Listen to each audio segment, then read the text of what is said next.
All right, I'm waiting for the thumbs up here. I'm going to get it pretty soon. There we go. We got 2 thumbs up, folks. Thank you for joining us. Superintendent Diego Ochoa from the San Mateo-Foster City School District. And I want to welcome my panel members here we have with us. I'll let you introduce yourself and families. All right, I'm Heather Morgan. I'm the Director of Special Education for the school district. And formerly principal, let me see if I can name them. Don't help me. Former principal of Bowditch Middle School. Yes. Former principal of Highlands Elementary School. Yes. Former principal also or interim of Fiesta. It was very short-lived. Very short. Just long enough to get to know everybody's names. That's it. Okay. All right. And also with us. Thank you. I'm Dennis Hills, Assistant Superintendent of Student Services. Yeah. And you used to be over in the Human Resources Department. Yeah. And before then, you were in Burlingame. I was in Burlingame. Yeah. How was that? There's nice restaurants over there. There's some awesome food in Burlingame. I had breakfast there the other day. Just delightful experience there. Stacks. Stacks. Yeah. Used to be one in the city and it closed, but yeah. Okay. Yeah. It's a great Well, restaurant. it's still there in Burlingame. It's doing Good quite well. pancakes. Very good pancakes. Good. And what we're here to talk about is our special education program. You know, we started school a couple of days ago. We're now, I feel like we're hitting our stride in terms of making sure we've got our folks in place, our programs are running. And what tonight is about is it's about giving our families and our community just an opportunity to hear from us, but also an opportunity to ask us questions that they have, to bring up issues that maybe we're not thinking about. And for us to also just shine a light on the good work that's happening in the district, because I think that's an important part of our strategy in terms of communications, where our coordinator of communications, who's off camera right now, Diego Perez, he is working on a series of communications that are going out this month related to special education. And it's part of a strategy we're calling our layered comms or layered communications strategy.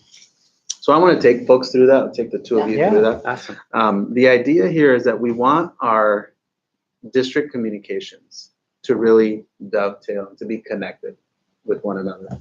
So if you think about, we had a board community workshop on August 9th over at Bayside Academy. We had myself, 2 of our school board members, a handful of parents were able to make it to that meeting.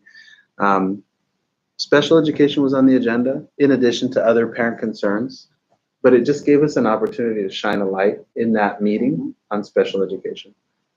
Now we're here today and we've got this YouTube live stream, again, with it specifically calling out, this is a meeting to talk about special ed, to create space. I think it's important to create space, right? Absolutely. It just makes families know that this is a priority. I think it's important that we started the year with special ed as the focus, right? Yeah, it's like it really suggests that this is important to us. And I think when you make time for something, then you're sending a message to people that matters. Yeah. Agreed. Yeah. On the 23rd of August, we're going to have an event called Café con Diego. It'll be at Audubon Elementary School, which is here in Foster City. And we'll talk about other items, but we're also going to share information and give updates to families that are able to meet us on that day over at Audubon. Just an opportunity for us to, again, connect with families. And then throughout the month, Diego has a strategy, Diego Perez has a strategy that involves sending out information to families using our new system called Parent Square. Super excited about Parent Square. We have a podcast that we recorded that's going to go out soon. That's already out. But you know what? It was so fast, I didn't even, it even beat me to the punch. But that podcast is out and it relates to special education.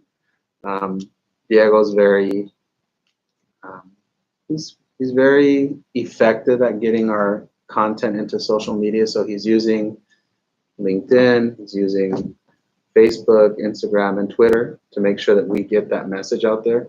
We have a new fancy website. You can go on www.smfcsd.net, and just on there, you're going to see those links. You're going to scroll down to the bottom of our webpage. There's places for you to connect to all those social media channels. And then at the end of the month, we have a district monthly newsletter, and it's going to have a focus, again, content about special ed. What do you think? Thank you. I appreciate the attention. Yeah, it's good. Yeah. And then next month, we'll transition. Yeah. And we'll start to focus on a real equity-related student achievement analysis, and that's coming in just a few weeks. We have our preliminary test scores. I want to start there. Mhm. We have a presentation at our school board meeting tomorrow night. Yes. We uploaded the documents just the other day. Talk to the families a little bit about what we saw with our state test scores for students with special needs. Oh, it's really interesting. So we took a look at the performance of students 2 years before pandemic through our most recent scores, which were last school year. And what we saw was that specifically for students with disabilities, that they performed at a higher percentage rate than they did prior to the pandemic. So they made more growth. We had more students achieving at higher levels. Because part of what has had so many of us worried during the pandemic is, during those first 18 months of the pandemic, there was a lot of time missed with kids. Dennis, you were here at the district office at that time. Talk about the concerns in the educational community once we went out on that pandemic. What were we worried about that time? Right. Well, learning loss. I mean, people were worried about what it would look like to learn at home. Who would their teacher be? How would I connect on the internet? What if I had technology issues? What would the curriculum look like? How do I access it? My parents have to work. My parents are I'm home working. alone. Absolutely. So just Friends. the social interaction. We all felt it, right? Being Yeah. isolated, living in a pod or with our families, Yeah. very secluded. So that initially was really, really hard, I think, for people. Yeah. Yeah. And I think we all assumed that when we came back, there would be a time frame of multiple years where it would take us time to basically get back to level, right? Like we left here, then we had the pandemic, so we were thinking, oh no, we've dropped here, so it's going to take a few years to get back up here. Now, last year was the first time we had sort of a legitimate school year where we started the school year on campus and we ended the year on campus. Because the year prior to that, it was the hybrid and there was just a lot going on. And the year before that, we just shut schools down on, I think it was March 13th, Yeah. if memory serves me. But even with last year, we had hundreds of kids miss a lot of school. When we started the year, when you were COVID positive, and many students were, it was 10, 12, 15 days that kids were out at a time. So there was another part of me that said, like, even though last year was a quote unquote regular school year, kids missed a lot of school. I think we had something like 25% of our students missed 18 or more days of school, mostly because of COVID, right? Absolutely. Yeah. So then we look at our test scores this year, and our students with special need, as a group, are doing better now Yes. than they were 3 years ago. before the pandemic happened. Yeah. I mean, you guys are welcome to clap if you. That makes me happy. Yeah, no, Yeah, it's really great. Because it tells me students are getting the benefits. Students are moving in that right direction. I think that's an important thing to let families know. At the same time, we wanted to do some things this year. This is also in our presentation tonight or tomorrow night, to really create some pathways for kids to stay in their same complex. Will you talk to the families a little bit about what a complex is and then what it means to have a pathway in a complex? Right. So in our district, we have 4 middle schools, and each of those middle schools has feeder elementary schools, or elementary schools where the kids will eventually grow up and go to that middle school. Like as an example, So if you're at Meadow Heights, you're probably going to go to Abbott. Probably going to go to Abbott, right? So Meadow Heights would be a feeder school for Laurel, the you're Abbott probably complex. going to go to Abbott. Yeah, things like that. Right. So we have 4 complexes, and in special education, we have programs all around the district in different schools, in elementary schools and middle schools, and they're all a little different. We've got SDCs, we have RSP, we have mild to moderate SDCs, and then we have moderate to severe SDCs. And so one of the big changes that we did this year was, in the past, they were really lopsidedly distributed throughout the district. And so not every kid necessarily had a program that matched what they needed close Like to their some- home. Like some schools had a lot of classrooms. Mm-hmm. Some And then schools didn't have any. had none. And then we looked at the map and we're like, there's like these The schools location. all kind of, actually it was close to Abbott. Right. And then we said, Clusters. let's figure out how to, Right. So the Abbott complex had a lot, and then the Burrell complex had less. So we decided to move some things around. We moved some classes. We opened up some new classes, added some programs into the Foster City complex, which is the Bowditch complex. And in doing so, and we'll go over this tomorrow night too, we can share it, but the distribution, even just visually, when you see it laid out, it's just, you can see that it's more even. There's more opportunities. Doesn't matter where you live, there's going to be a program close to you. And we're still working on it. We're still building and growing programs, depending on what we need. I think it's a credit to the families because it allows the families to make some decisions about where their kids go to school. Right. Because you might have two siblings that don't need special education services, but they have a younger brother who does. Right. And then every year, that family has to decide, what do we do? Do we bring all the kids to Meadow Heights because the program's at Meadow Heights? Or do we, if we live over by Burrell, do we bring them to the new program at Park, right? Because Park's one of the schools where we brought a program over from Laurel, right? In order to create that balance. Yeah, more opportunities, more flexibility. Hopefully it's more convenient and better for families if they want to stick together. Transportation, it all works out nicely. Yeah. The other thing that we've tried to do over the last year is we've tried to really build a partnership with parents. Can you talk about your work, both of you, with the CDAC? What is the CDAC? When do they meet? I have it here in a little Post-it note I'm handing it to when them they so I meet. can tell you exactly when why they don't meet. I? But let's talk about CDAC. Why is it important? What do they do? So CDAC, the official name is Special Education District Advisory Committee. SEDAC. SEDAC. And we meet regularly. We meet monthly throughout the course of the year, and it's comprised of parents, educators, administrators within the special education department. And you'll have some pretty big meetings, right? Like there's a lot of people that log in. We do. We have a lot of attendance and interest. We're actually looking, this is a great time to pitch it. We're looking for some extra leadership within. So I'm welcoming, input You want from parents to sign up? I want parents to sign up. They can chat reach right out in to this me. meeting. Diego, is that right? Yes, Yeah. I'm getting a Say nod sign from me up. Diego. They can chat right into the little feature there. It looks like a happy face and then a little arrow. So right in between those two, you type in, I want to get involved in CDAC, and hit enter and give us your contact information. We'll reach out to you. Yeah.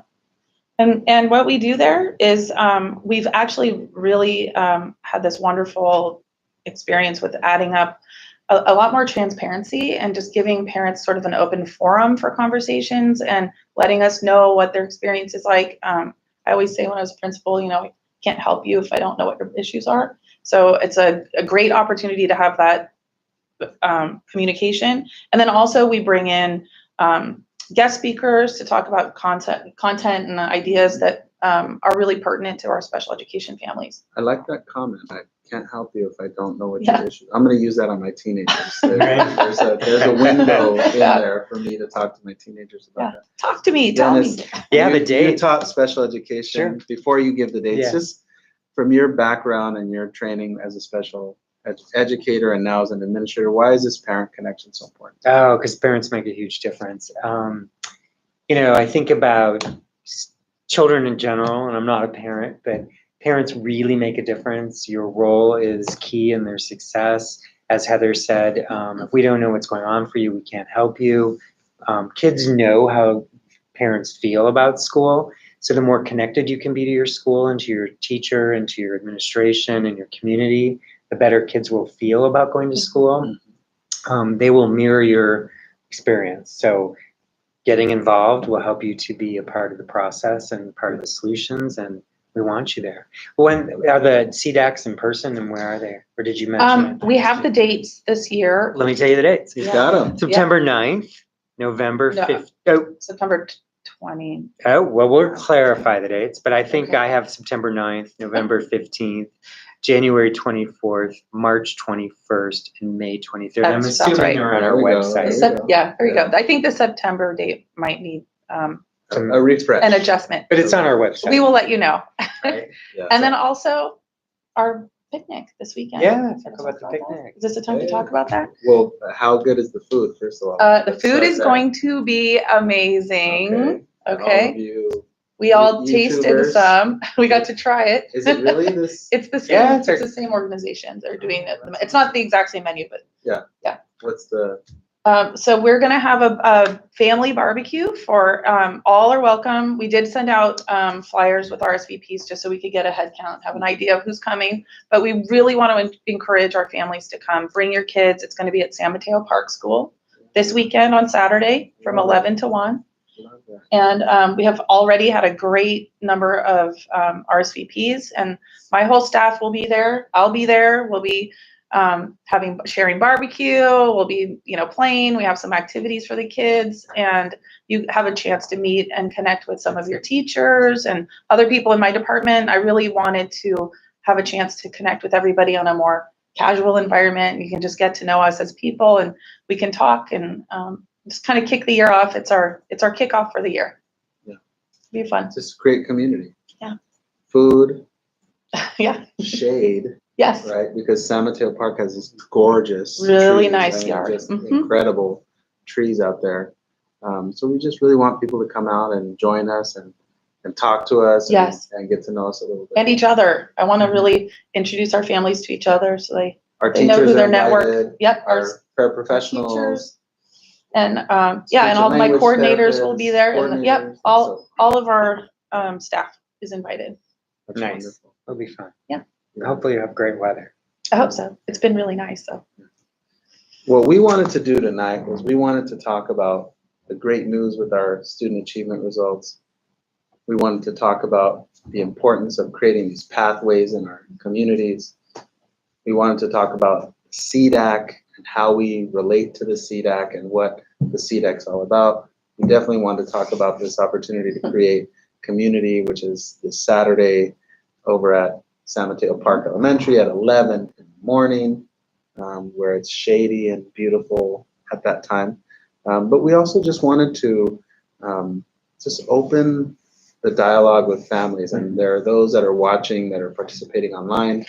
This is a great time, if you do have a question about special education, to start thinking about that question and typing it into this meeting. There are a few other things I want to surface with parents that we're going to preview for our next month's event while we get some folks excited.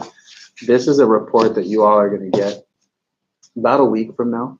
And this is the way that our school district is going to basically take test score data and let the public know what we think about the test score data, so that it's not just pictures and graphs and numbers, so that we explain to families and to our community why we think certain things happen and why we think other things don't happen. I think every parent has an interest in wanting to see their kids grow, wanting to see their kids be engaged.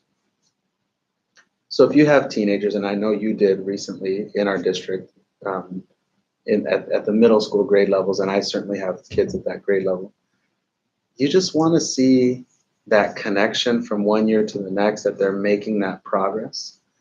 And what we're seeing in our data is that kids that are here, that stay here, even before the pandemic, they're making growth. And we're going to have some charts that describe that and show that. Last year, we put some programs in place like our tutoring program. We're seeing awesome results from the kids who went to our tutoring programs and how they scored on state tests. The other thing we found is when the pandemic hit, a lot of kids left the school district. All you have to do is type in declining enrollment, California, and there's 5,000 newspaper articles from San Diego to Reading talking all about this. So basically, every single community, with few exceptions, are losing kids. So when that happens and you're losing kids, you have to ask yourself, who's leaving? Well, what we've done in the district is we've gone back to check the test scores of kids who left. And let me tell you why we did that. We're interested to know how many kids who left our district were exceeding standards or meeting standards. Because then we would say, if I had students who were exceeding standards and meeting standards on state tests, and those students left, then I'm worried that our test score data will go down because so many kids who were doing really well left. And I think it's fairly common in Foster City and in San Mateo for a lot of people in our community to talk about kids going to privates, right? Like the pandemic hit, school shut down, parents with the means to do so place their kids, those that chose to do so, they place their kids in private. And we certainly found that in the data. We found basically 2 to 1. For every student who left the district during the pandemic who was not meeting standards, there are 2 kids that were exceeding standards, right? So now what we're seeing is our test scores are still at level. They're still growing. In a lot of groups, like our special education group, they're doing better than they were before the pandemic.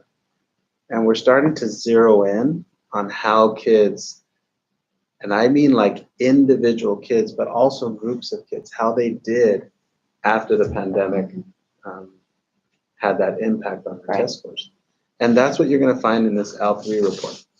Lots of really beautiful charts. Diego Perez and I are working on that as we speak and really freshening it up. What we're finding is that teaching kids to read, shocker, starting in kindergarten, huge predictive success in how they score on state tests. If we can teach them to read in kinder and first grade, Shangri-La, as they say, we're going to be just fine. Yeah. Second, preschool. If we give kids preschool, it takes the achievement gaps that look like this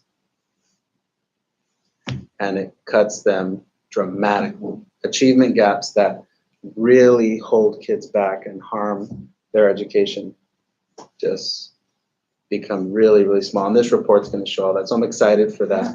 Parents also got this bad boy in as an email. It came to all of our families. It describes what we're doing in our safe return to schools. We feel really, really good about these strategies. We do have kids out still getting ill. Sometimes it's COVID, sometimes not. But it's important to go online and take a look at these reports. This is the sort of long, detailed, safe return to schools. Diego, where will they find that on our district webpage? On the homepage under featured news. Right on the homepage, featured news, click on that, safe return to schools. This one's exciting. Has anybody, have you all been to George Hall in the last couple of weeks? I have not. Yes, I have. And What do we you did think? over there. Beautiful. Right, so as superintendent, we do a lot of fun things. And really nothing quite catches your attention as seeing a huge tractor on a school campus and dirt everywhere. And that was like 5 months ago. There was just this really big tractor and I Oh, no, went, you can see I it took the now. gold shovels and we all Yeah. put the shovels in the dirt. And now we're looking at a building. A building. real There's a building structure with there. Steel and wood everywhere. And it is gorgeous. You're also looking at a new field over at Foster City Elementary. You've been in this community a long time. It wasn't looking so hot in the 90s and in the 2000s, right? No. And now you've got this really beautiful ball field. We just took the commemorative scissors out there the other day and took some photos. Our families all got this via email. It's also available online. Check it out. It's just super exciting. That's nice. The banner says, "Thank you, voters," because I think what's important for us to remember is our voters really support our schools. Because of their support, we're able to do things like this. So 7 schools got air conditioning over summer and upgraded air filtration. next summer, 8 more schools will get it. In addition, we've got this big, beautiful building at George Hall. In addition, we've got a beautiful new ball field over at Foster City, and the work continues. We've got more projects. I think in a few months, we're going to start going deeper into the multi-purpose rooms at Lead, and Sunnybray, Highlands, and a host of other places are going to get some really beautiful buildings in the next 18 months that are going to look like the George Hall building, and have those features and have a space for kids and have amenities to serve food and to give people in our community a place to have meetings and a place to join and gather together. People are going to be so happy. I can tell you, when I was a principal at Highlands, that was one of the things I really wanted, was a new multi-purpose room. And we always thought, like, when will this be? And I think families are going to be really, really happy to have those spaces. I think that's what this is about knowing these communities and trying to connect with them and trying to give these communities what they need. I've seen the drawings, the renderings, they're gorgeous. The facility over at Highlands does not look like the facility at George Hall. They basically, this district and our school board and our administration at the time, my predecessor, Dr. Joan Rosas, who did a wonderful job of leading this whole process, and she's amazing. She's just the best. They did a good job of saying, we're going to bring in different architects and we're going to tell them we want this building to look like it was always at the school, so that it isn't this sort of kind of wacky, weird, aerodynamic in a school where it doesn't make sense. But we want to try to get it to feel like it the character, like the character of the school. Belongs in that neighborhood. It's the character of the school. That's neat. It's really, really neat. This is all part of a layered comms process. I want to thank our parents for being with us tonight. Diego will send this out to all our families via email. Make sure that our families in special education get a chance to hear what we've talked about, to visit and click on those different web pages to get that safe return to schools, to see the updates on our construction projects, the big thank you to our voters, to learn more about the L3 report, which is coming to you soon. Just thank you all for being with us. Well, thank you for having us. Yeah, thank you.